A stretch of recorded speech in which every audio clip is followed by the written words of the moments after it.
Everyone, તો સાંજના સમયમાં આવું બધું ખાવાની ક્રેવિંગ બહુ થાય તો જોઈએ મમ્મી ડેડી મારા માટે શું લાવ્યા છે. તો મારા માટે પફ લાવ્યા છે. મારી ડીશ મેં કરી દીધી છે એકદમ રેડી. પફ છે, ચિપ્સ છે, કેચઅપ છે, માયોનીઝ છે. તો સૌથી પહેલાં હું પફ ખાઈશ કેમ કે આજ આખો દિવસ મેં કાંઈ ખાધું નથી. સવારે નાસ્તોય નથી કર્યો, બપોરે કાંઈ નથી ખાધું કેમ કે તડકો બહુ પડે છે બહાર, ગરમી એટલી છે એટલે એના હિસાબે કાંઈ બપોરે જમવાનું હાલતું નથી. સવારમાં નાસ્તોય નથી ભાવતો અને સાંજ થાય ને તો એમ થાય કે નહીં કાંક ચટપટું ખાઈએ.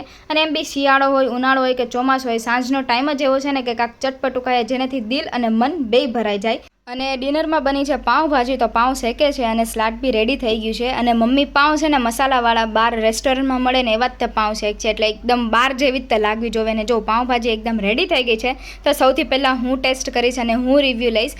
અને જો મેં ફર્સ્ટ બાઇટ લીધો અને બહુ ટેસ્ટી બની હતી. બહુ એકદમ જેને કહેવાય ને પાઉં બી એકદમ સોફ્ટ હતા એમ કે મોઢામાં મૂકીને તો એકદમ પીગળી જાય એવા. અને લિટરલી બહુ મસ્ત બની હતી. અને ઘણા સમય પછી ઘરે પાઉંભાજી બનાવીને એટલે નહીં એવું થતું હતું કે નહીં બનાવી એમ. અને તમે લોકો કોમેન્ટ કરીને કહો કે આ પાઉંભાજી કોણે બનાવી છે એમ. અને મને એવું થતું હતું કે નહીં કિચનમાં ઊભી જ પાઉંભાજી ખાઈ લો કેમ કે લિટરલી બહુ મસ્ત બની હતી. જેવી દેખાવમાં હતી એવી ટેસ્ટમાં હતી. અને સેકન્ડ રિવ્યૂ લીધો મેં ડેડીનો. તો જો ડેડીનો રિએક્શન જોઈને તો તમને ખબર પડી જ ગઈ હશે કે હું ખોટું નથી બોલતી. બહુ મસ્ત જ બની હતી. અને પછી અમે આવ્યા સોડા પીવા માટે. તો મેં મારી ઓલ ટાઈમ ફેવરિટ પાઇનેપલ ટુકડા પીધી અને મમ્મી અને ડેડીએ ડાયમંડ મસ્તી.